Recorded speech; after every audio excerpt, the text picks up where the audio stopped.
Hey guys, Ben here from FLX, and today I'm going to show you how to both read and use the display on the new Trails and Roadsters. Let's get started. So there are three main buttons to control your display. There's the power button, the minus, and the plus. To get started here, we're going to press and hold down on the power button to turn on both the display and the bike. Now, as you can see here, there are several things displayed on your home screen. In the top right corner, you have your battery life. Just underneath that, you have your current speed displayed in miles per hour. At the very bottom, you have your trip, or how far you've gone.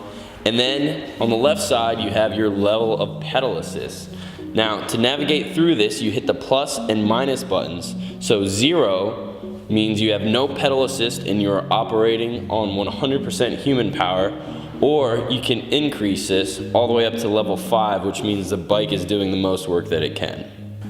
Now, from your home screen, you have several different options that you can have displayed. Right now, in the bottom, you'll see that it's currently on the trip, but to slide through these, you just tap the power button and you'll see they change. So now you have the odometer, and since this is a brand new bike, it's only at 16 miles. Click it again, and you will have your max miles per hour, or the fastest speed you reached on that current trip. Next, you have the estimated amount of calories burnt during that ride. Next is the range, which is the estimation of how far the battery will last based on the level of pedal assist and where you're riding and how much battery is left.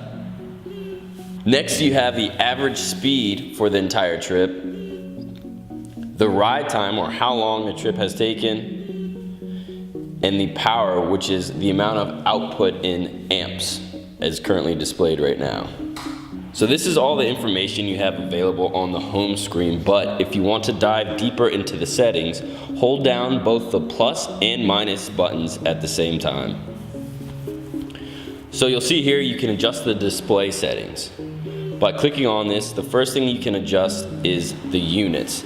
So right now it's set to imperial, but you can change this to metric if you are not in the United States. I'm gonna go ahead and leave this on imperial so that my information is displayed in miles per hour.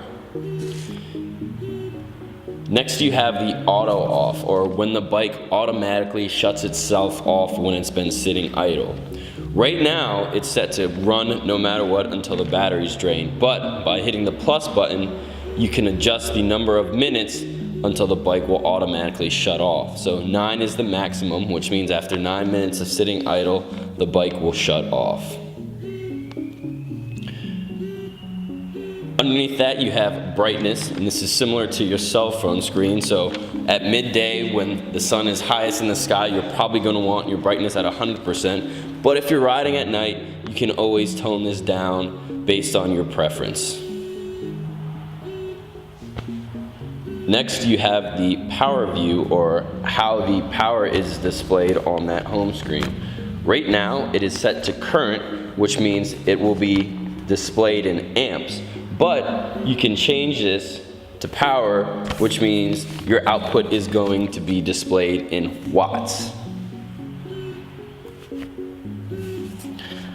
Underneath that, you have the ambient light sensitivity. This measures how much ambient light is hitting the display. So on bright days, the display is going to automatically crank the brightness up, and at night is going to lower this. This is similar to your cell phone. Now you can adjust the sensitivity from 0 to 5 depending on how drastic you want this change to be and how sensitive you want the display to be for the light. Next up, you have the trip reset button, and what this does is it clears all the information on the bike from the number of minutes you've been riding, calories burnt, top speed, that sort of thing. So when you click yes, it resets the information so everything starts from 0.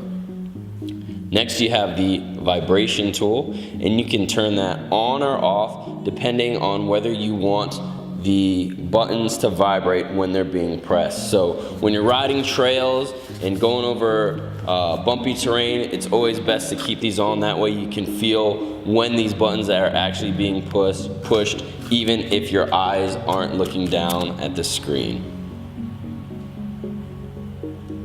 Finally, you have the back button, and that will take you back one screen. Underneath all this, you have the information tab, and this is just general info on your bike.